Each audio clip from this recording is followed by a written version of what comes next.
Everybody ready? Okay, let's stand for the Pledge of Allegiance.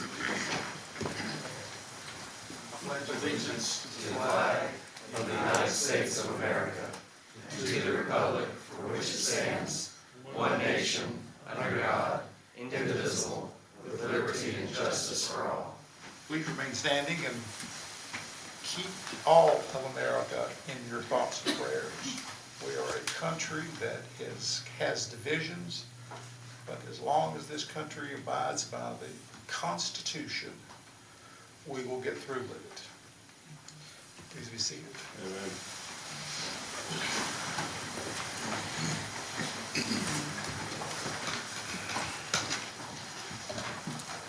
All right, I've got one announcement. And this comes from the police department to recognize 3 officers, and that is Officer Nally, who went ahead and noticed a suspicious vehicle at a business, and as it turns out, it was an active robbery, and 2 were arrested. Officer Nally. Officer Jackson Stone located a stolen vehicle in front of the Ingalls warehouse. He safely stopped it. 4 were arrested, and a kilo of meth was taken. And the third one, Officer Daniel Averett, has been will work many different shifts whenever he is asked. He averages 1 or 2 arrests a week, and has helped at 2 a.m. to assist in searching for a juvenile that was lost. So this is what our police department does, and sometimes they just don't get the notoriety. Ethics statement. In accordance with the Code of Ethics adopted by the council, all council members have a duty to conduct the affairs of the governing body in an open and public manner, free of conflicts of interest. Is there any item on the agenda that outcome of which will have a direct, substantial, and readily identifiable financial impact for any council member, his or her family, or close business associates? No. Does any council member have a financial interest in any public contract coming before this council today? No. There being none, all council members have a duty and an obligation to vote. All right, we have a resolution here, and I think that Councilmember Stone will start with that. Yes, thank you, Mr. Mayor. I would like to start by just reading the first paragraph of this resolution, and then the other council members will do the same. But this is a resolution in recognition and appreciation of our town manager, Josh Harold. Whereas Josh Harold has served this community with honor and distinction as town manager from 2018 to 2026, guiding the work needed to endure and thriving during extraordinary challenges of both the COVID pandemic and the natural disaster of Hurricane Helene and its aftermath. And the leadership of Mr. Harold was instrumental in fostering sound governance practices and service delivery and community spirit during these challenging times, as recognized by the Robert E. Shepard Excellence in Local Government Award, awarded by the Land of Sky Regional Board of Delegates for his dedication and service to greatly enhance the quality of life for the citizens of the town of Black Mountain and our region. The Government Business Review Top 10 Town Managers 2025 Award, recognizing Mr. Harold's focus on many areas of staff professionalism, including strengthening staff teamwork by ensuring that they have the tools, support, and knowledge to succeed. Election by his peers as the president of the North Carolina Association of Zoning Officials, and ongoing professional credentialing by the International City Management Association. And whereas Mr. Harold fostered a spirit of advancement, including a multi-year process to replace outdated software with platforms crucial for modern governance in the digital age, including financial and accounting software, digital and searchable document storage, a new, more user-friendly, comprehensive town website, the creation of a stormwater utility resulting in a comprehensive, searchable database of the town's stormwater drainage assets and needs, the creation of an in-house sanitation department to manage costs and service delivery. In addition, Mr. Harold's commitment to transparency is evidenced by the work by working with the council to create a 6-month public budget process annually.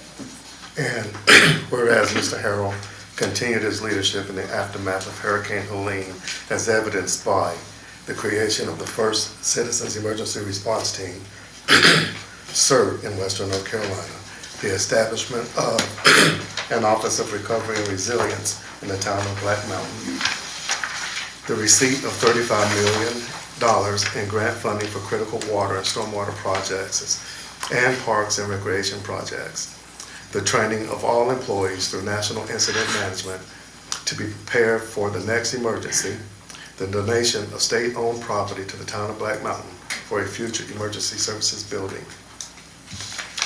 Whereas, whereas Mr. Harold worked in accord with the town council to prioritize environmental stewardship, including the installation of solar panels as funding allowed, including the Carver Center and the Public Safety Building, installation of energy-efficient lighting in town buildings, installation of 4 new EV charging stations, resolution to prioritize electric vehicles whenever the town is purchasing vehicles, if an appropriate EV is available, expanding partnerships to host rain garden education and installation, rain barrel distribution, and seedling tree distribution, the elimination of single plastics in town purchasing, and the expansion of the town's waste reduction efforts with the purchase of recycling carts for each household, the development of the Upper Swannanoa River Watershed Management Plan, and the creation of the first section of the Fonta Flora State Trail in Buncombe County. And whereas Mr. Harold fostered collaboration and cooperation between the town and nonprofit organizations and faith communities to better serve the citizens, and formed strong partnerships with organizations such as the Black Mountain Swannanoa Chamber of Commerce, the Land of Sky Regional Council, the North Carolina League of Municipalities, the North Carolina Department of Transportation, the Metropolitan Planning Organization, and many other state and federal entities. And Mr. Harold encouraged our staff to do the same, much to the betterment of our community. And whereas Mr. Harold prioritized professionalism in all departments, and in particular the fire and police departments, resulting in, among other things, the Black Mountain Police Department becoming the first in the state to be accredited by the North Carolina Department of Justice. Because of his efforts, our public safety staff have implemented a schedule for vehicle fleet replacement, professional, well-trained staffing on all shifts, excuse me, embedded counseling services available to first responders, revised pay grades and salaries to address equity and retention. Mr. Mayor, I would like to move that we vote to accept this resolution as a council. Okay, any discussion? If not, all in favor? Aye. All right, pass unanimously. Okay. Next, we've got project updates. All right, well, you have some updates, I think, in your packet. Jessica was going to give some of these updates. Michelle Kennedy is not with us tonight. She is sick, so she will not be reading these updates. But as soon as I find them, I will be happy to read those out loud. Bear with me just a minute.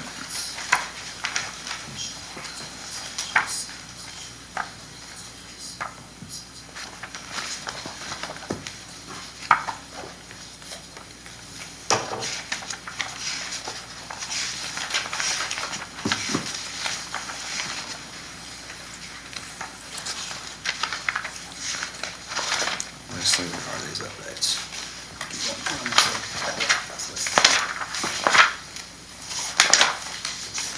I'm in minutes. No.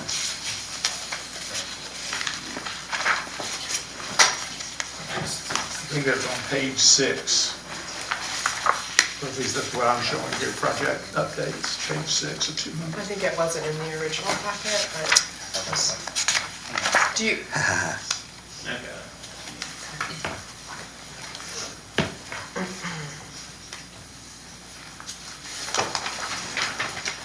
Here we go. All right, I got it. So EB 5547, which is the old Riverwalk Greenway, those plans are at 60%. A bus stop has been ordered and will be delivered mid to late January. Bus stop will have a bike rack. We've met with DOT and marked off the new bus stop location. This location will be added to the revised plans. Can you tell us which is A and which is B? Sure. Which section are we talking about? So EB 5547A is the section that kind of comes through town down Richardson. by the post office. Richardson. And then Sutton, and then on down NC9 to Vance Avenue and Terry Estates. When it says it's 60%, what does that mean? So the plans go through different phases, 30, 60, and 90. Typically, 60% means that most of the engineering is done, and they go back and forth with DOT on those sets of plans at 60% level. EB 5547B is at 90%, so most of that work's already been done. And that's the western. That's the western section that will run into in the Oaks Trail, Vance Avenue. And where's the bus stop going to be? The bus stop, the pad has been poured. It is right in front of Circle K. It's being moved south on NC9, just 100 feet or so, 200 feet. SRP SWARP 0050, Stormwater Asset Mapping, that project is complete. We'll have a final report. We presented that at the agenda meeting last week, if you recall. SRP SWARP 0026, Flood Bench Project. We've secured all access agreements except for Ingalls. We are still working with Ingalls to get access behind the property, which is the old Bilo property. Still waiting to hear back from Norfolk Southern Railroad. Should have all the permits back in early June this year. Start dates pending on the availability. Norfolk Southern, but currently set for August 7th. Work estimated to be completed in December this year. Plans and specs have been submitted to the Department of Environmental Quality.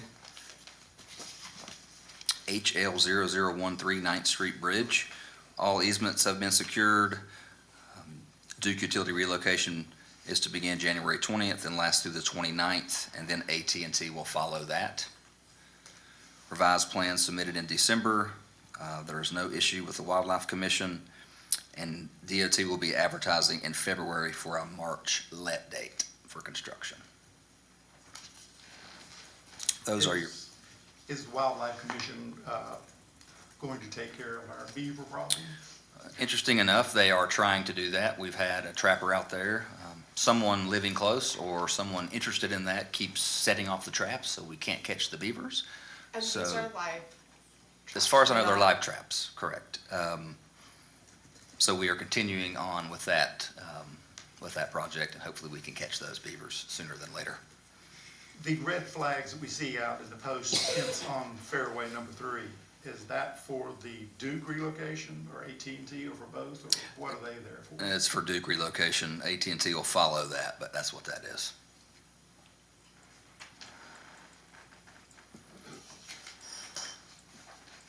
Okay.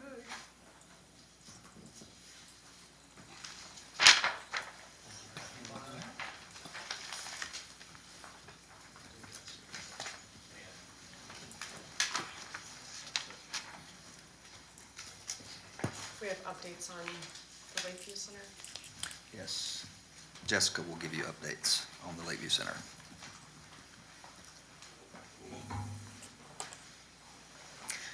Good evening. The latest and greatest on Lakeview's, we posted the engineering plan, or the request for bids last month. No one responded to that, so staff put together a email list of 90-something commercial contractors in the area and have email blasted that out to everyone, and we've also started calling individual contractors. We can't just call, one and have a preference, so we're calling as many as we can. Several have said no. Others are looking at the plans and will be getting back to us. So we're just fielding calls and continuing to call more people to get somebody on the calendar. What does the next step look like from there once, hopefully we start hearing back from folks with quotes? Sure, so the permits are all pulled together. We're just waiting to have the contractor's name to put on the permits, and so they'll be able to get started as soon as they're able to, they're available. Okay, anybody got any questions? Thank you. want to read a statement about the senior center. I want to take a few minutes to reflect on our senior center. It's been over 15 months since our seniors were able to assemble at the clubhouse, not only for a good meal, but for camaraderie, companionship, and friendship. They have been denied this privilege. In a time where mass communication is abundant, loneliness is on the rise. You hear it on the radio, you see it on TV, and you read it in the journals. They say that loneliness is even among youngers, but it's still much more prevalent among the seniors. Black Mountain Town Councils of the past have addressed this years ago by setting up the senior center. Our senior center director, Melinda, has developed a fabulous program that has grown to help almost 100 seniors. The seniors who helped build this community, the seniors who taught our kids, worked in our stores, who would go to church with us and cheer our athletic teams. And now, in the autumn of their years, they've been thrown aside without the respect and commission and compassion they deserve. In October, the board told staff to get the Lakeview main floor fixed ASAP. What has transpired is delay, and that's 3 months ago.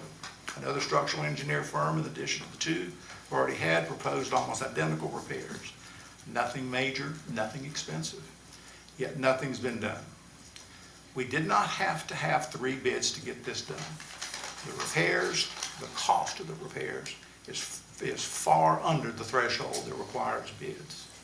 We need action. We need action to get the floor fixed now within 2 weeks. This board can redeem itself in the eyes of the citizens and the seniors. This board needs to go ahead and not direct, but demand staff to get this done. It is the duty of this board to get this done. I hope I will hear a motion and a vote to do just that.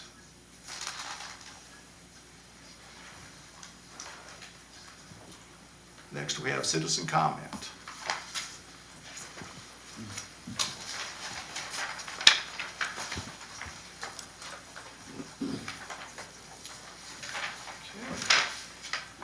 We have 8 here. First one is David Billstrom.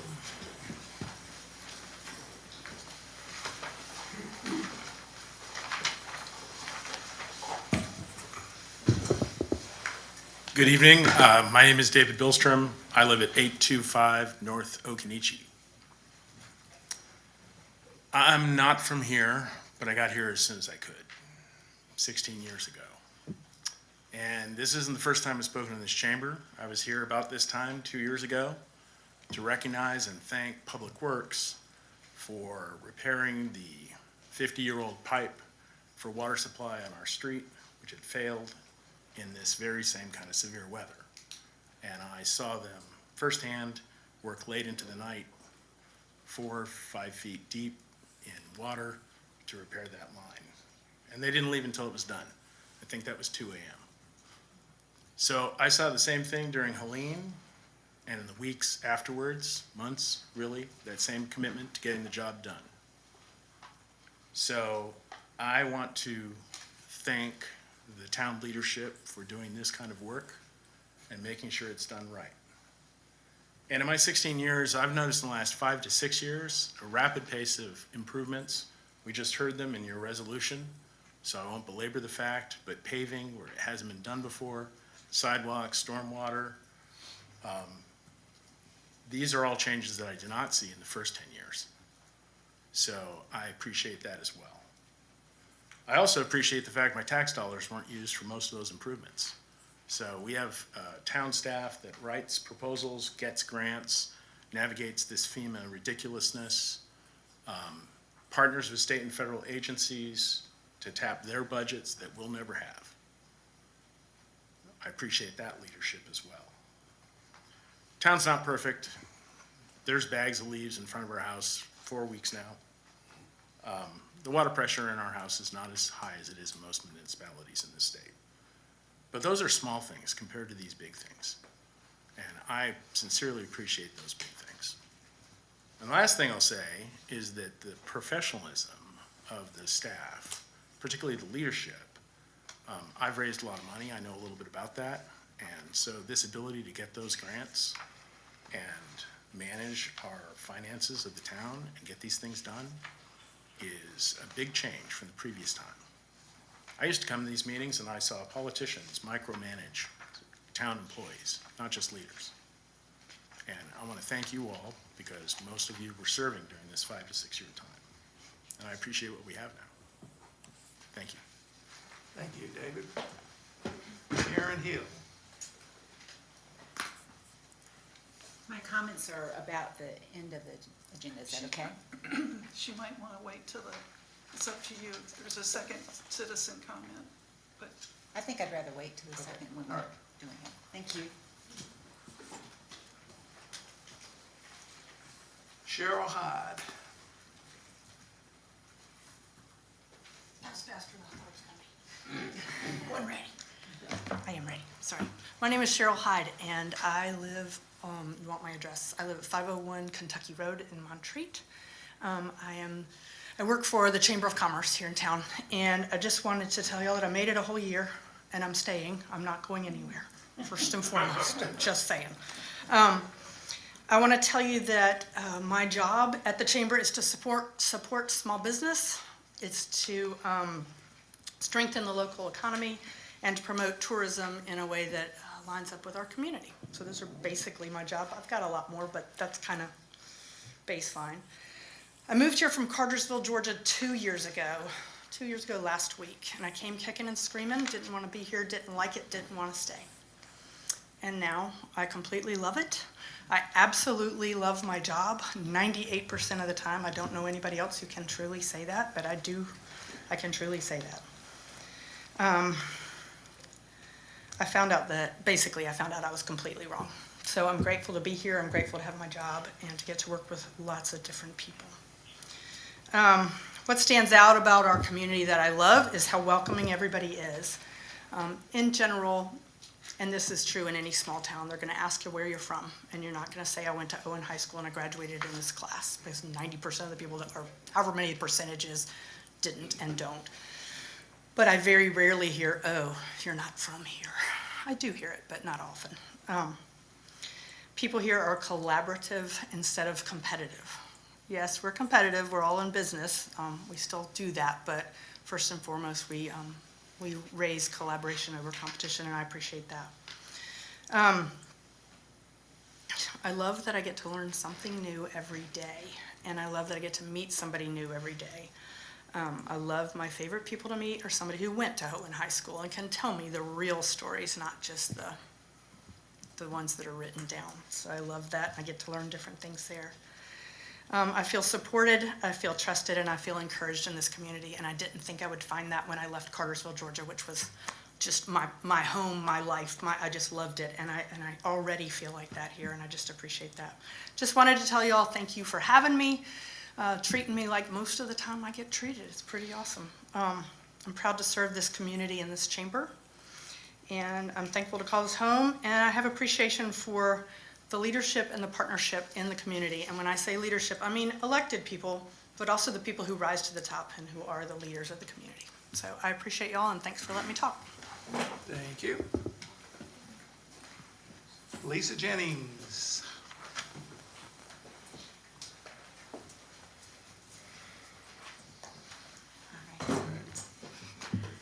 Hi, my name's Lisa Jennings, and I live at 102 East Cotton Avenue. A lot of people know my house as the Christmas Lighthouse, and I think everybody who's kind of supported our return to that part of our community. Archie's our neighbor around the corner there. I wanted to talk a little bit today about my experience in Helene and working with Josh. I understand this is his last town council meeting as manager. I'm a mom of an Owen District kid and a wildland firefighter and somebody who just fell into town at the right place after Helene. And Josh was able to put his trust and see what was needed in that time of crisis. You know, when things happen in our communities, people either step up or take a back seat. And Josh really stepped up. I was reflecting on what I would share, and the one story that's always stuck with me is about the water. And y'all will remember, I know a lot on the town council, we were sitting at that info booth, and people would come up and they would say, I have no water for my kids. I have no water for my family, for my grandmother. What do I do? And we had nothing for them. And Josh was working from day one to get water to town. That water tanker that we all went to at Distro, that was Josh being a leader and pulling strings to get the one thing that would save the most lives in our community. I mean, I saw people getting water out of Flat Creek, and y'all know what was in Flat Creek. And I think a lot of people don't understand what kind of leadership that took during the storm and what kind of difference that makes against all odds, against Buncombe County being mad that we had water before anybody else in the Asheville area. That was not FEMA. That was not the federal government. That was this town. And those are the things I want folks to remember about our leadership. The other thing I'll mention is just building a really good team. And I got to work with the folks on this team. And that's the other thing a good leader does, is build a good team that can work with folks and go on even when that leader steps out. What I'll say for the council is that I hope as we move forward as this town, we work to build broad-based consensus by engaging our community from the ground up in the decisions we make. And that starts with really good open communication, even before a decision point forms. What is on your mind, and don't be afraid to share that. To the citizens, I say, come to the government not only with a problem, but with a way to help with the solution. Because we all have huge hurdles ahead of us in this ongoing recovery, and what we do as a town of this size, we need everyone to step up and be part of that solution. Thank you. Very good. Thank you. Noble Farley.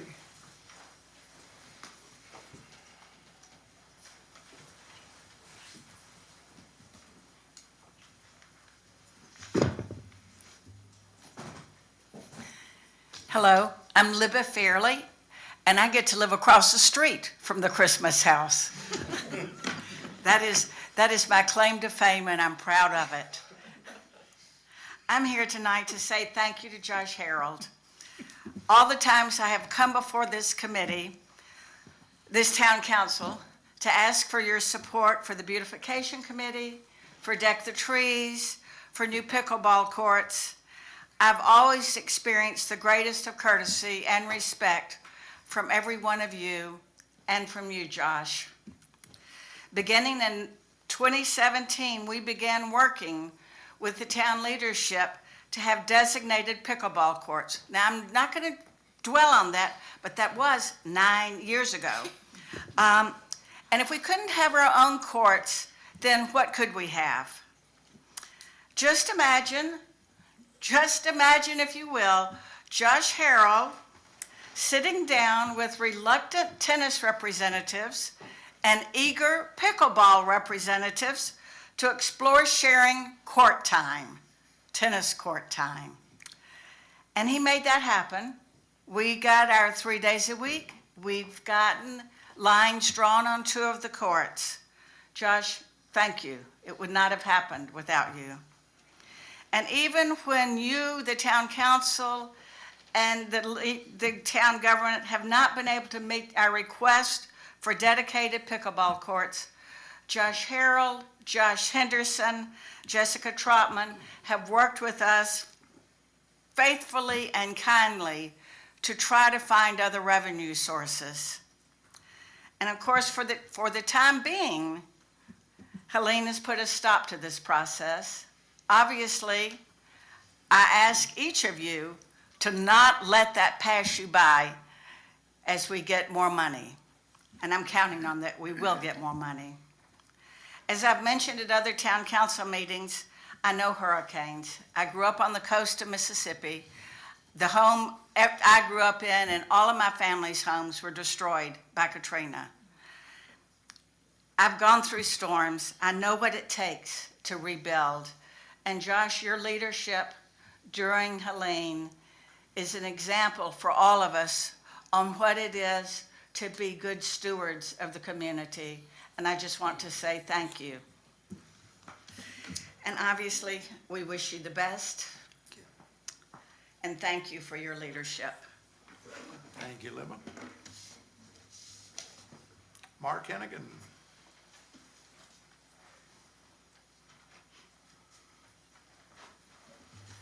Hi, my name is Mark Hennigan. I own the Bush Farmhouse and reside at, what's my address? You know, I live upstairs from the Bush. As you can tell by my accent, I'm an American citizen, which my immigration story is great, I'll tell you one day. But I love Black Mountain. I love being here, and we live in such uncertain times right now, but it's just really, really hard. And running a business, especially a restaurant business, is like a labor of love. It's like, they say the two most difficult businesses is driving a cab in New York and running a business, a restaurant. Anyway, I'm here to ask for the removal of the railroad ties on Sutton Avenue, which is blocking customers from walking or parking. I don't even care about the parking at this point. I just want people to walk down safely. It's been going on since July 2025. It's a major impediment for us and to continue to do a profitable business in Black Mountain. And for years, the parking has been allowed there. The property is zoned commercial business district, which does not require parking designation. It assumes that there's parking available on the side streets. There's commercial businesses conducting in the building since the original Black Mountain Farmers Market was established. Currently, there's no available parking on the streets, no way that people can walk on Richardson Avenue down towards Sutton. Especially the other day, it was like raining and snowing. And there's water, there's no drainage. It's just a Band-Aid gets put on it, and nobody can come to the restaurant. So I had my friend Guy Ferry that came to the restaurant, and he filmed Black Mountain and the Bush Farmhouse and some other great restaurants in Black Mountain. He does diners, dives, and drives, whatever, and he came and we spent like a couple of days and filmed. He loved Black Mountain. I took him around to the businesses, and it's going to be aired in about 4 to 6 months. And I think it's going to bring a lot of business to Black Mountain. It's going to help all our businesses and stuff like that. And I'm begging you, I need help. Because I hope that I can actually see that and still be there, because, you know, when that airs, you know, I just want to thank you all. Thank you, Mark. Next up, John Richardson.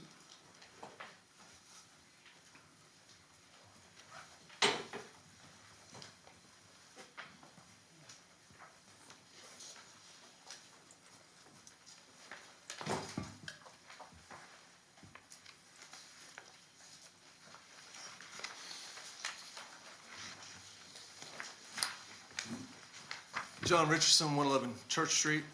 Keep in mind 3 minutes.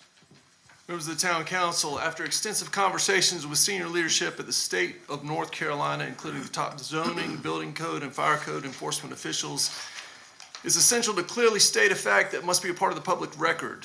The state of North Carolina did not mandate the closure of the upper deck of Black Mountain Brewing. That decision was made exclusively by the town administration. It was not required by the state, and it represents an extraordinary and highly unusual response under these circumstances. This distinction is not technical, it is fundamental. Standard municipal practice allows a property to remain operational while addressing a zoning or overlay issue, particularly where no immediate life safety hazard exists and where the condition was created or exacerbated by town action. Closure is not the default remedy in such situations. Closing an occupied second level is typically reserved for narrow situations involving heightened risks, such as childcare or assisted living facilities where evacuation concerns are materially different. That is not the case here. Black Mountain Brewing is a permitted commercial establishment serving able-bodied adults. The upper deck was constructed under town-issued permits, inspected, and approved. Even if the town believes a zoning or overlay issue exists, and I maintain that any such issue largely results from town decisions, that belief does not justify shutting down the space. The mandatory closure was subjective, punitive, and disproportionate imposed without a state mandate and without evidence of an immediate life safety threat. The consequences of this action have been significant and unjust. It disrupted my business, jeopardized my employees' livelihoods, and placed unnecessary strain on my family. Despite the availability of reasonable and lawful alternatives, accordingly, I'm asking this council to exercise its authority and to take two specific actions. First, direct the town administration to immediately reopen the upper deck, allowing lawful operation to resume while a compliant, common sense solution is finalized. And second, take the necessary steps to align the fire overlay district with the existing historic district boundaries, thereby allowing Black Mountain Brewing and other similarly situated properties to move forward with the full and lawful use of permitted space. This is not a request for special treatment. It is a request for fairness, proportionality, and consistent application of authority. When an administration imposes an extraordinary restriction that the state did not require, this council has not only the legal authority, but the moral and ethical obligation to intervene and correct that overreach. Continued inaction effectively affirms the decision and its impacts. Silence is not neutrality, it is an endorsement. I respectfully urge the council to act now, restore proportionality, correct administrative overreach, and allow a local business to operate while a reasonable solution is implemented. Thank you. Thank you. Thank you. This board will be considering this, I'm sure.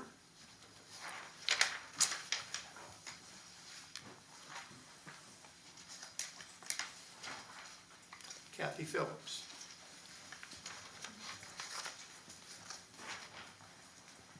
Hello. I'm Kathy Phillips. I know you all. I'm 26 Highview Drive in Black Mountain. I just wanted to thank you all for your leadership during this past year. I've worked on the planning board for over 4 years now.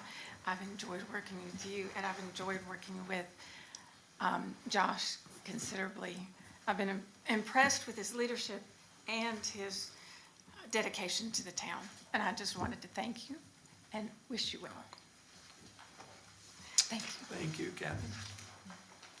All right, that does it for citizen comments on this segment. Sharon, you can speak then later on when we address that issue.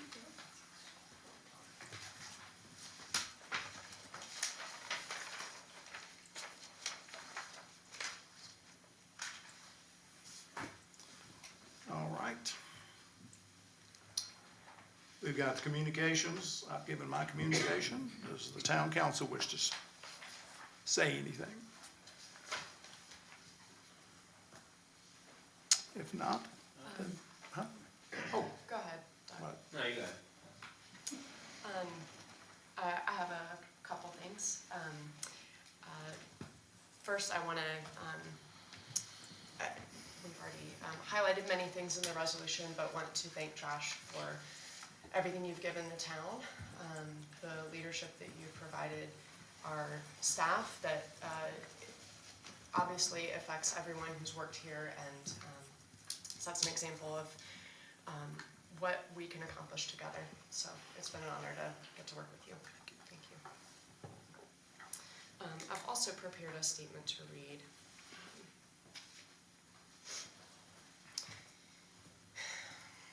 In recent months, I have noticed, as perhaps many of you have, an increasing us versus them message about residents and town government and staff, and comments made here at town meetings, out around town, and on social media. I believe in freedom of speech. I believe and respect people's right to be upset and concerned and angry. However, I want to caution us against an eagerness toward conflict. Animosity can only breed a further disintegration of our delicate social fabric. Sitting in this chair, which is a privilege, I want to make clear my stance on humane treatment of all people. We owe one another respect and decency. If not because it is right, because it is the fabric of our community. We need one another. We do not have to look very far back, only to Hurricane Helene, to recognize the vulnerability of believing we are only individuals. We are a town, community, and one that has great capacity to work together toward a better future. I think that was demonstrated remarkably well in our recovery from Helene. When we degrade each other, we see only division. We see only enemies, and we see only power and control as viable options. When we treat one another as fellow human beings, deserving of kindness and care, we find ways to work together, creative solutions, and how to rise above what may seem impossible. Moving forward, I hope we can return to a kinder, more unified way to be in community with one another.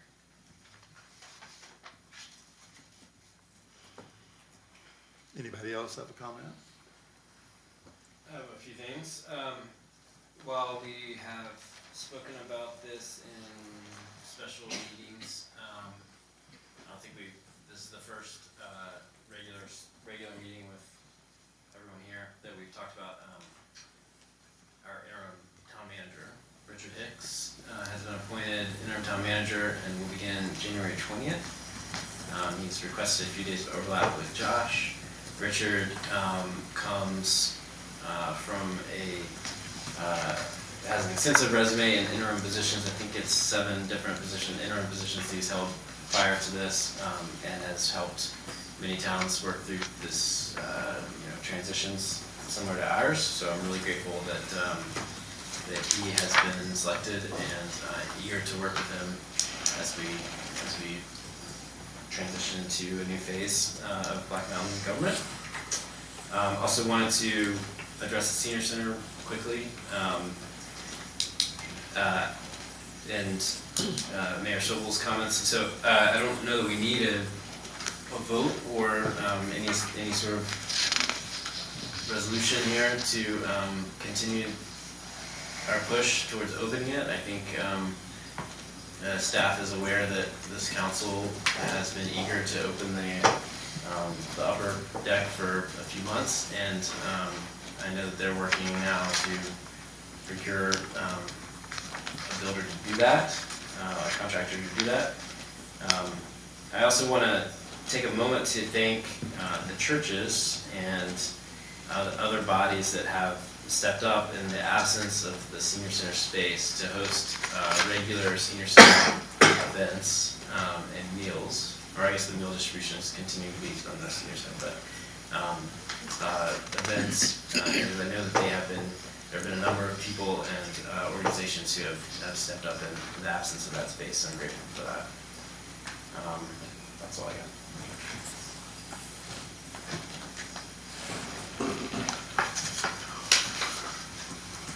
Doesn't seem like anybody else wants to speak, so will Josh take us through the consent agenda, please? We've got communication from myself and the town attorney Excuse me. first. Yeah, I missed that, sorry. Yeah, Josh had asked me about whether there was any material legislative changes that occurred in the last session of the General Assembly. I would say generally no. The General Assembly got hung up, as they have for the last year or so, on budget disputes, and so not a lot of business was conducted. The only thing of note really from a land use perspective is they did enter legislation or adopt legislation that would prevent local governments from imposing waiting times on anytime that someone's denied a rezoning or a development approval. Generally, their local governments have, we have waiting periods. Someone can't refile asking for rezonings or asking for development approvals. So the General Assembly has prohibited waiting periods. So it allows property owners, I guess, to just go back around the turnstile and present new plans or address it quicker than norm. But that's the only thing of note. And those provisions have been around for decades, but they decided to eliminate them. So. Craig, sorry, have you heard anything about the Speaker's Commission on Property Tax Reform and those ongoing discussions that I've read a little bit about? I have not, Okay. other than I know that there's election time going on. A lot of people are focused on winning primaries. And like I said, most major legislation is just stopped in its tracks. Senate and the House are not necessarily cooperating with one another. That happens, I guess. So there's not a lot happening down there. No budget. No budget. No budget. No. Default budget. That's all I have. All right, I got a couple of things. We'll be closed on the 19th of January for Martin Luther King Jr. Day, observance of that day. That would be a week from today on Monday. And then lastly, this being my last meeting, I just want to say publicly that I really want to thank the staff. That's who I want to thank more than anybody else, is this staff. Without this staff, this town does not operate. That your garbage service does not happen, your water does not come out of the spigot. This staff is top notch, and I'll miss you more than anybody else. I appreciate everything y'all do for this town, day in and day out. That's it for me. Okay, consent agenda. All right, consent agenda 7A will be adoption of minutes from September 8th, October 9th, October 13th, October 28th, November 1st, November 6th, November 10th, December 4th, December 8th. 7B will be your monthly tax collection report. 7C will be an acceptance of bench donations for Lake Tomahawk Park. 7D, consideration of amendment to agreement for professional services for Hilltop Road repairs. This is a change order for construction administration for that project. 7E, resolution authorizing staff to apply for her lien recovery fund for Parks and Recreation Trust Fund 2025-26 funding for engineering and construction of a new maintenance facility at the Black Mountain Golf Course. 7F will be a resolution authorizing staff to apply for Helene Recovery Fund for Parks and Recreation Trust Fund 25-26 funding for engineering and construction of a new combined or separate restroom and concession facility at Veterans Park. And lastly will be 7G, an amendment to loan agreements for the state cash flow loans with the NC State Treasurer's Office. And that's your consent agenda for the evening. Before I ask for a motion, a couple of questions. On the Hilltop Road, what percentage of that expense will be getting back from FEMA? I'm going to defer that to Jessica if she'll come in here and tell you that. She is the FEMA guru. Put that on the business card. Yeah. It's anticipated to be 100%. I mean, it's always possible that FEMA will, at the CRC, the costing center may come up with different numbers, but we're working very closely with them to make sure that all of the estimates align with the same tools that the CRC uses to help mitigate that risk. Okay. Then on 7E, on the golf course, on the new maintenance shed, has there been a site selected for that yet? There are 2 sites that they're looking at, but I don't have those documents with me. So, I mean, where are they? I mean, There's one right off of 9 that suits a smaller building in the vicinity of the existing one, but closer to the road. okay. Would it be up towards where they have the 2 bins for gravel? Mhm, and toward that yeah, area. I think that'd be a perfect place for it. That's logical right there. I mean, we have to find a place to put that gravel and stuff, but I think we've got other areas where we could move it. Okay. If that floods up there, then we're all in trouble. Yeah, then we're in a different pickle.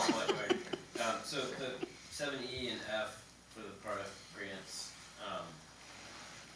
I believe we received funding for both of those projects, for part of both of those projects recently. Can you help me understand where these would come in for, how these would support that funding that we have? I can, and then I can give you some bad news I got right before the meeting. Okay, so the idea was that they would be that the OSBM would be a match to Part F. but we did not have Part F scoring criteria at the time, and that has since been published, and it exclusively prohibits support facilities, and by name includes restrooms, concession stands, and maintenance buildings. So, Part F is not going to be an option. In this specific round, there is another regular round. This is a Helene-specific round, and so we're looking to, we have a request in to see if those will be the same in the regular round. And if they are, then we will have to revisit the strategy on those buildings. And there, I think we've got some different options, but for those particular ones, that's the update on that. So the update really is that 70F, We're not gonna get any points. We're not eligible. we're not eligible. Those types of projects, rather. So the funding that, I know we discussed this at our retreat a couple months ago, but, so we received, can't remember the numbers off the top of my head, but it was a set amount for both the concession stand and for the golf course maintenance building, but we are anticipating it being over that. Potentially. When I have like a plan B and C that we're not ready to discuss it at this meeting. I need a little bit more information on other grant cycles. But in a meeting similar to the one we had in November, we'll have to decide if we want to stay the course on the strategy that we have in place and find other sources, or if we want to phase things differently.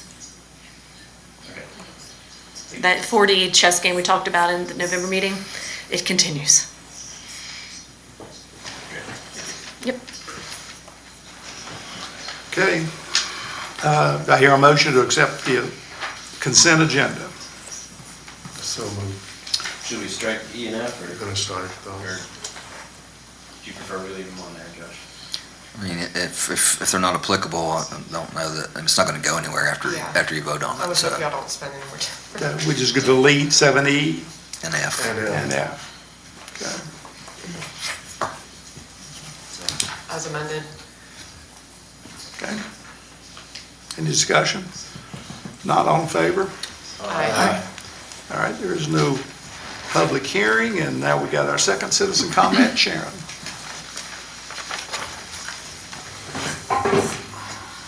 Good evening. My name is Sharon Hill. I live at 110 Conway Street. You've already received a copy of my email from October 21st, and that was the date that I avoided an accident at the intersection of Sutton and Black Mountain Avenue by allowing a driver to proceed even though I had the right-of-way. And I'm sure you're familiar with the intersection. I see the nodding heads. My husband and I had to learn about the hard way when we first moved here. I'm familiar with the, as I'm heading, if I'm on Black Mountain Avenue, heading north, to the far right is the yield sign, but we were turning left on the Sutton, and another car was coming. It was our fault, but our car got totaled because it was hit in a vulnerable place. No one was hurt. But we were very sensitive about it, and so we continue to use that intersection, but we're very careful, and I'm very observant about what's going on. But on October 21st, I just said, this is it. We gotta let at least I feel like I have a responsibility to say something. So you have my email, you have a copy of the map in your materials. I have some experience in listening to traffic cases over and over again and making decisions about how people are entering into intersections. I'm not a traffic engineer. I hope you will do a traffic study. I do have some thoughts on what you might want to do. And one example would be to simply build a new small island. I'm going to hold this up. Can you put that have it in your thing. To build a small island and move that yield sign. I'm sorry? Oh, yes. And so that way, it's very evident what's going on. And also add a little sign underneath the existing stop sign that would say something about cars on the right have no stop sign. Something like that. But what I really prefer is that you make this a three-way stop. That you add a stop sign right near the Antiques on Sutton. That you get rid of that yield sign way over to the right. that you add a sign under each of the two existing stop signs and the new stop sign that just says three-way stop. And you'll notice that there is a sign under the current stop sign for the cars that are headed east on Sutton. Under that sign, it says yield to pedestrians in the crosswalk. Guess what? There's no crosswalk there. So while you're at it, if you put in a crosswalk there, that might make the whole intersection safer. So I very much appreciate the opportunity to speak with you all. We want this to be safe. This is a wonderful community. And for those of us who've been here for a while, we know what we're getting into when we go into that intersection. But for those of us who are new or are tourists, we've got more and more tourists coming. And that's, I think, where a lot of the problem is. Thank you for your time. Thank you, Shay. All right, that unfinished business, new business. Got in front of you 11A, this would be the 2026 Green Tea Grill lease renewal. You look at the lease agreement, pretty standard, no changes from the previous year. Happy to go through anything if anyone's got any questions, but I would say that Karen does a great job up there at the Green Tea Grill. The food's great. I know she does some pretty good business, especially when the course is busy. And I think she's got even folks that don't play golf that come up there and see her quite a bit to have lunch and breakfast and whatnot. And so I think she's been a good tenant, in my opinion, and I don't see any issues with renewing the lease for her. And basically, she does us a favor. She does the golf course a favor by having a place there to where people can get food and beverages. All right, do I hear a motion?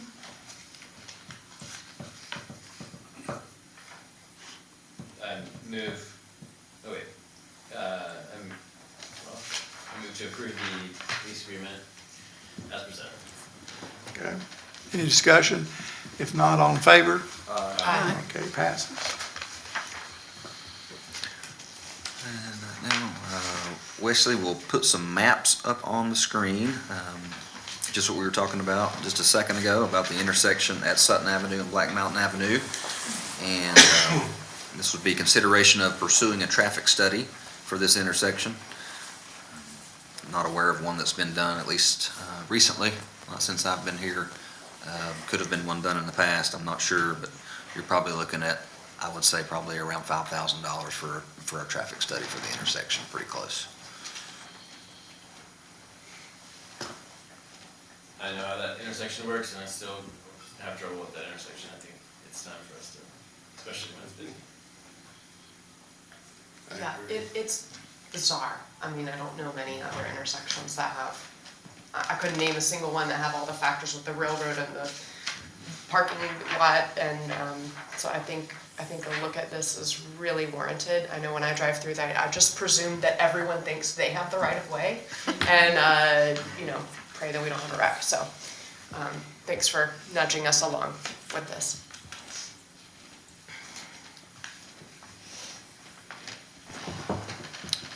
I obviously support it. I've had a little communications back and forth with Mrs. Hill, and was also grateful that she nudged us along on this. And it's confusing, and there didn't used to be as much going on Black Mountain Avenue, is my observation, but now the traffic there's a lot more going on down there, and it's definitely time to take a look at the signage and how we can make the whole intersection safer, in my opinion. And also the striping currently down there. I went down Saturday to check it out, and it is very faded with the stop there. It's missing a couple letters, and the yield sign is pushed back towards the depot. So bringing that closer and getting some of that, while we have this study being done, might alleviate some, cost effectively alleviate some issues in the interim until we see what the engineers say. I think that's a really good point. I mean, it will take some time to get a study and Absolutely, then agree on what we might do with that, but is there a way to get this on the queue for some painting? Absolutely. We'll get it on the queue for that. And then Great. Okay. Do I hear a motion? I would like to move that we pursue a traffic study or other options, whatever we need to do to analyze that and make it a safer. Do you want to put that under, as Josh has mentioned, $5,000? You want to put that at the limit? I don't know that. It was his guess off the top of his head, but I don't know that it's, I guess I was hearing this as direction to have it brought forward at a future meeting, but if it's under a certain threshold, we can Completely up to you. Just move forward with it. Yeah, if great. you're true. I mean, if it's $20,000, then we won't do it, but we'll come back to you, but I don't foresee it being that expensive. Yeah. It's 10 and typically under. what we spend is about $5,000. I mean, I'd be comfortable just saying 10 and under, and we can talk about it more when we can. Okay, so you want to amend it to keep it at $10,000 or less and let staff go ahead and get a firm to begin work on it. I think that makes sense. I want to get the traffic study started, for sure, but if we're going to have to build a new, if the traffic study indicates massive or major construction, like a new a new island or whatever, that's going to start to add up. I would like to have the information from the traffic study so we can decide just what we're looking at in the way of improvements and options. Maybe I wasn't clear. I meant to put a cap on the study so that we could go ahead. Yes, But yeah, definitely. Study. Hopefully some options of different solutions and price points. Study, not any type of variation or construction. That would be my preference. That would be my preference, just this study for now. All right, okay. You've heard it. Any further discussion? If not, all in favor? Aye. Okay, And that included the qualifier of 10,000 cap, correct. not to exceed.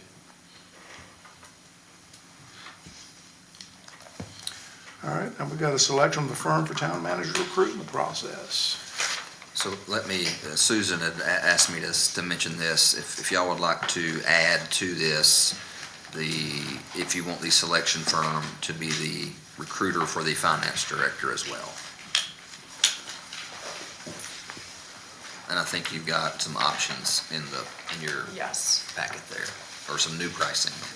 Following our discussion last week, gosh, it's a fever dream, Thursday?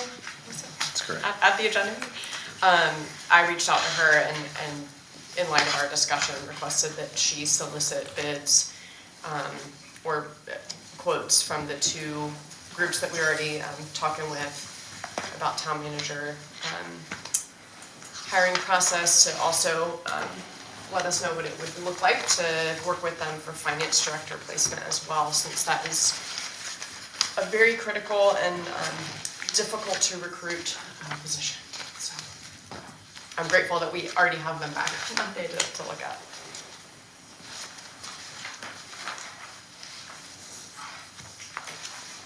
I'm sorry, did they deliver bids? Yeah. I was told by email that they would be here, and I'm just looking at the paperwork in front of us. The one I'm seeing from Piedmont Triad, it looks like they're naming project manager. I don't know if there was some confusion or if I'm misreading that. Yeah, I think that's a typo. Shouldn't be that. I would certainly want to clarify that before we agree. Then you also have a new one that you haven't seen from Raffatellis. Yes.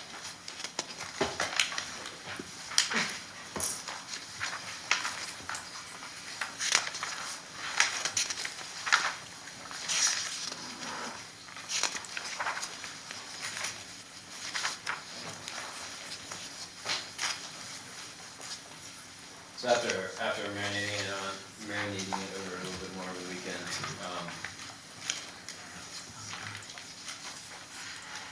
I think it was Mayor Sobel who said that,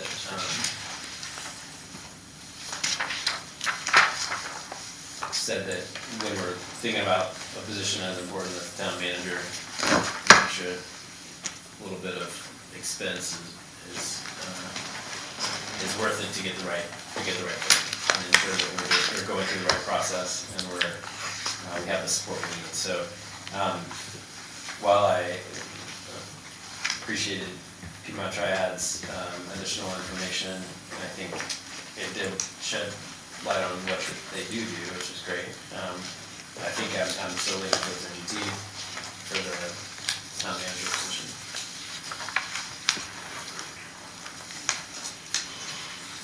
Manager search.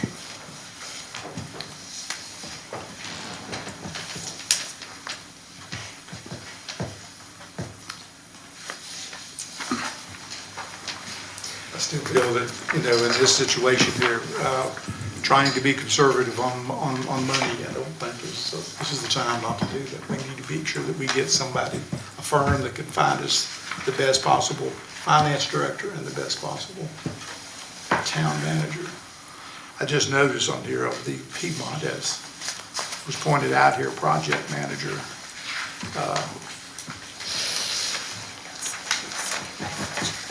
That's an important detail. On the back of that page, if you will, it does say finance director, so I think it's, maybe they should have proofread it, but. I think it was a copy paste casualty, yeah. Yeah.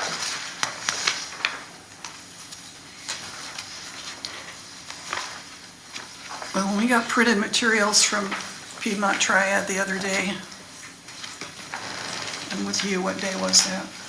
When we got to see the videos. I guess it was Thursday, wasn't it? That was, I found that really helpful. I had no idea the scope of their services or a number of communities they'd worked with, and I have to say I was skeptical that they could pull it off, that they would be a minimal,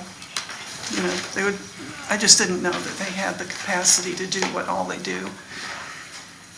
And then when I found out that they were the ones that had it seems like ancient history now, but we commissioned a pay study, I don't know, when was that, 5 years ago?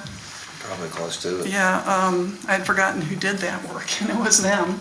And I was really impressed with with the quality of their work in that situation. So in that regard, I tended to be more favorable to sticking with Piedmont Triad in that they know everybody in the state of North Carolina and have worked with everybody in one way or another and have a number of solid connections and a good track record. So I felt much more comfortable about supporting Piedmont Triad after I got all that new additional information. Yeah, I mean, I feel similar to Pam. In looking for someone to guide us through this process, certainly you want to turn towards people that have a lot of experience in this, a lot of connections in this, and certainly that, to me, appears to be the Piedmont Triad folks. And the cost savings are beneficial as well, but, I think with all the experience and all the other manager searches that they've done for folks in North Carolina and in a close surrounding region, it's just experience and expertise that I think that we'd be well served by.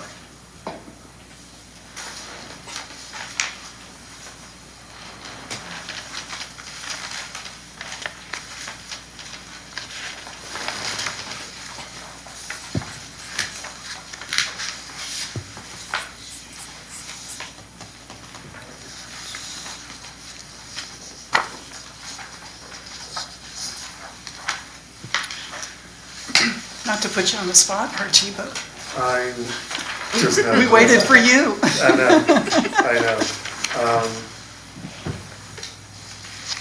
For you, I've been out of town for a while, and I just received this packet like late this afternoon. I understand that. So, just going over it.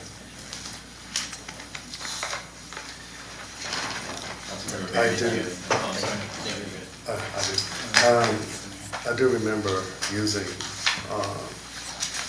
Piedmont Triad for the case study, and they did an excellent job. I would be okay going with Piedmont, from what I've seen.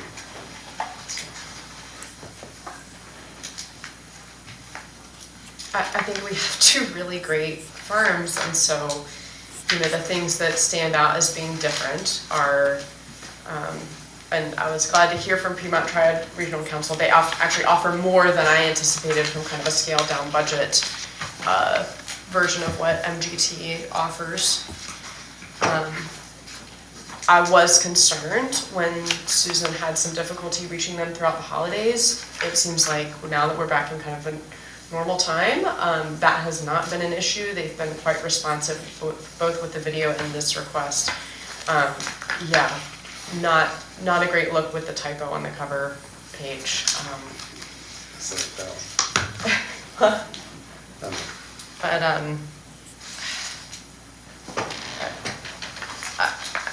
I feel good about the quality of both, and so the costs are strikingly different, and I could be at peace with either one, but it sounds like we have some confidence in the room with Piedmont, so I'm comfortable with that choice. So is the board, soon we'll make a motion, but is the board wanting to go ahead and keep both job searches under one firm or split it up?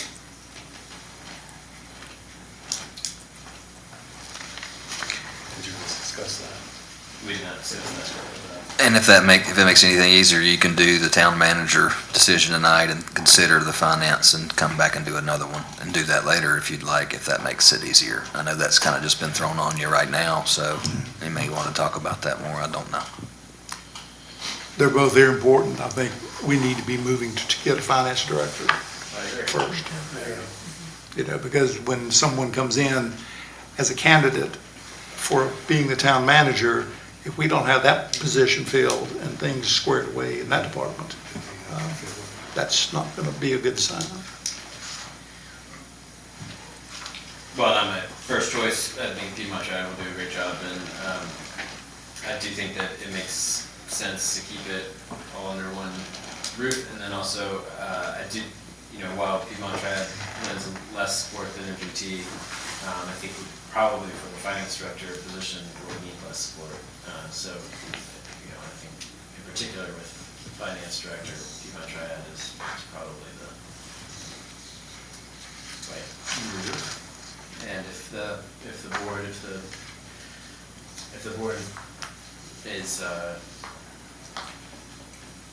is leaning towards Piedmont, I have no objections on that side. I think today is a great day to make some decisions and Absolutely. get some balls rolling. Start moving forward. Yeah, I think it's a great idea to go ahead and put both of them in the same line.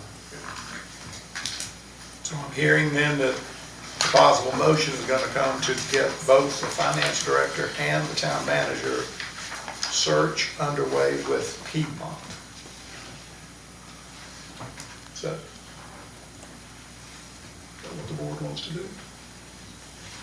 I'd be willing to make that motion, yes. Okay. Any more discussion on it? If not, all in favor? Aye. All right, last item of new business will be park hours. And Councilmember Hay wanted to have this on the agenda. We do have, hopefully, Chief Parker somewhere. There he is, so he stuck his head out there. So he can answer any questions. I know he has had some discussions with Councilmember Hay about that specific hours, and I'll let you take it away. Sure, we've gotten feedback from a few members of the public around the changes to park hours in particular at Lake Tomahawk, but also I think at Town Square. Currently they are dark. 9 o'clock. 9 o'clock. Yep. Okay. And there's been some requests to extend that to allow for recreation, in particular walking around Lake Tomahawk.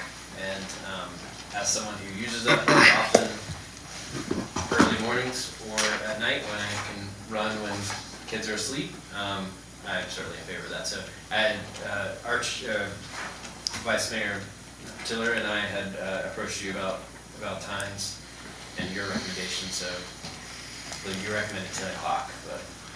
Yeah, so, I mean, obviously, there's hours in place for safety, and that's why they have nighttime hours.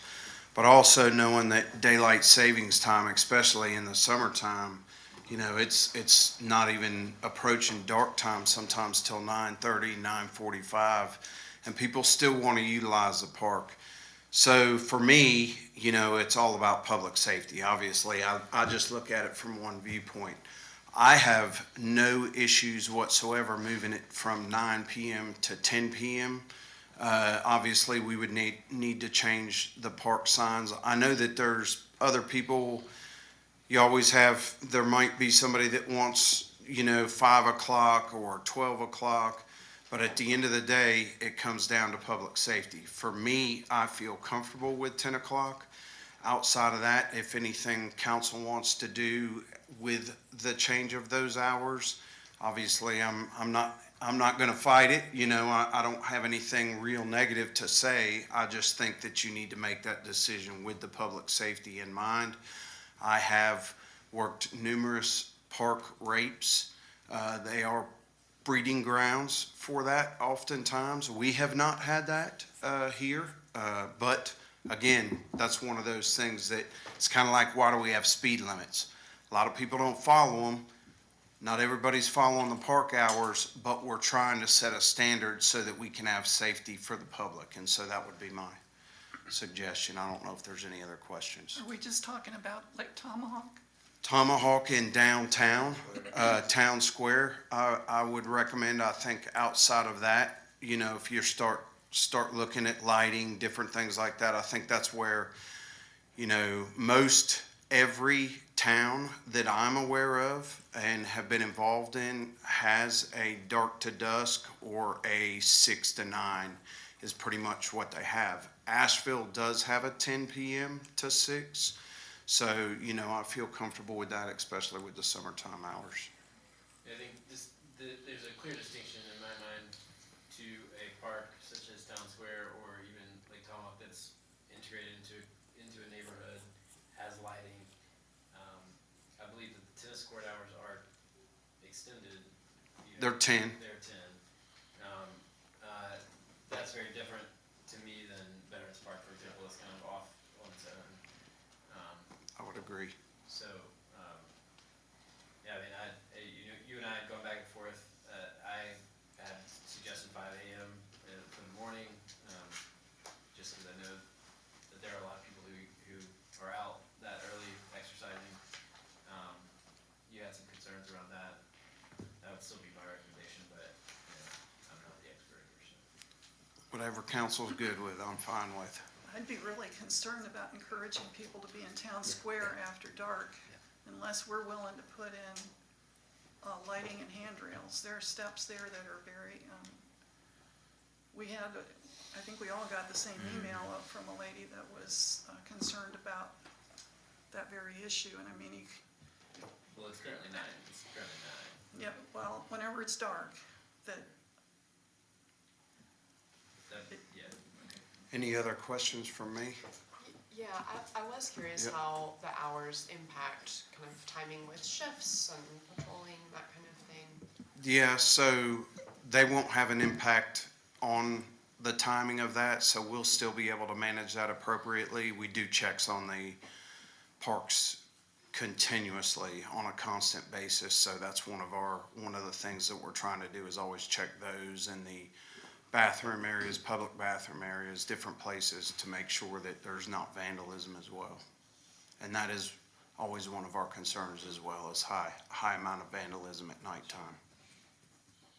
I think I'm seeing in the packet that Veterans Park is listed as one for us to consider. It sounds like we're taking that one off the table for changing the hours at this point. There's no lighting out there, so I would, have to cover. I mean, so there is a distinction, I guess, with special events, right? I mean, baseball. Sure. Yeah, those are approved events. Those are okay. Yep, so that's okay as far as that goes, because we sign off on those events. And same holds for Town Square. Yes, correct. I mean, I feel really good about moving to 10 PM. I'm open to exploring 5 AM. Yeah, were there specific concerns around 5 versus 6 that you want to bring to us? You know, I think that it comes down where my concern starts getting into, we have daylight savings time and night in the summer and it's 9:30 at night and it doesn't get dark till 10. But once darkness happens, it is a breeding ground for crime. That's just what happens. When you guys are putting your heads on your pillows at night, there's bad stuff happening, going on around us all the time. And it just, could it, does it mean it would happen? No, not necessarily, but it's kind of like build the field of dreams. You build it, they'll come. If you start extending nighttime hours, you have more people that we just stopped a car for drug use last week in the park. And it was nighttime hours, that's kind of a choice of making sure that we're serving the citizens, but making sure that they're publicly safe. And for me, I think 5 o'clock could lead to some issues, but overall, I'm not gonna have major heartburn if you guys end up going with, at 10 o'clock and 5 o'clock. It's 10 or 6, 10 or 5, that's gonna be up to you on public safety. Well, I'm sorry, go ahead. We're just talking, are we talking about changing them, having the same hours year-round? I think that's the easiest way to go, and I know that it's darker earlier in the wintertime, but when you start changing the hours, then you start changing our interactions with citizens. Why are we out there? When we're out there? They didn't know the times changed, so I think it is just a better practice not to have different times. And then once I saw your report, I did a little research in other parks throughout other states, other towns, other cities. 10 o'clock was usually the minimum. That's usually the max. Yep. Yeah. That's correct. Well, I appreciate this dialogue because to me, the core of it is if we're gonna advertise that the park is open, then I think a reasonable expectation is that we're patrolling it and keeping it reasonably safe. We can, things happen, but, so I appreciate your input on this so we can have good, thoughtful conversation. And since I'm up here, I have to take this second to say thank you. 33 years of government, one of the toughest jobs. People always say, how could you be a police chief? I couldn't imagine being a town manager with 6 different opinions, 6 different political agendas, and then he has all of the department heads pounding him the other way. So you really got like 12 people that you're serving, and that's almost impossible. And you have been, without a doubt, the best town manager I've ever worked for. So, thank you. Thank you. So if y'all want to move forward with the park hours, and procedurally, we need to bring you something in writing because it'll be an amendment to the town code. So that would be something that would be on your February agenda. But we can, if that's what y'all want to look at doing, then that's what we need to do as far as bringing you something to look at. So I don't know how to address this, but I think the issue with that one email we got, the lady that was concerned about the unlighted steps and no handrails in Town Square. I think that was primarily when a show lets out at the White Horse, and I love the White Horse, no problem with them, but folks are tempted to just cut through the Town Square and go to that town parking lot. And it would be much safer if folks turned right coming out of the White Horse and went to the corner down by the antique store, and then there's a light and a crosswalk and a sidewalk all the way to their parking lot. It's no farther. So I'm not sure how we can address that, but if we could just keep people from just using it as a cut through in the dark, that would be helpful. And I don't know if it's a signage thing or if the White Horse could help us get the message out, or, but unless there's a reason to, there's just a safer way to get to your car than going through those steps in the dark. When you get old, you start thinking about stuff like that.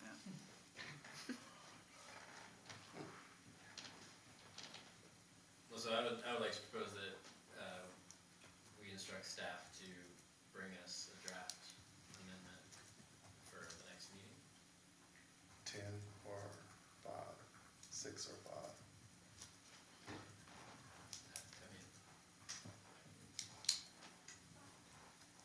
5. How many people do you see out there at 5? Every time I go for a run, which is 3 or 4 times a week, before 6 a.m., there's a handful of people out there. Well, then let's go with 5, in my opinion. I say 5 to 10. 5 to 10. Yes.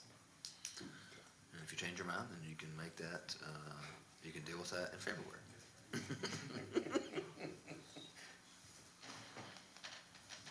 Is there any proposed change for Town Square, or is that just for Lake Tahoe?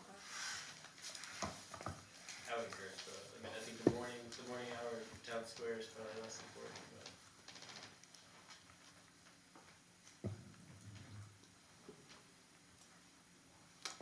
All right. Discussed that, decided on it, so we now have going into closed session. It'd be 143-318.11A3.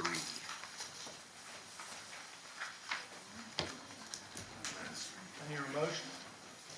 So moved. All in favor? Aye. All right. Closed session.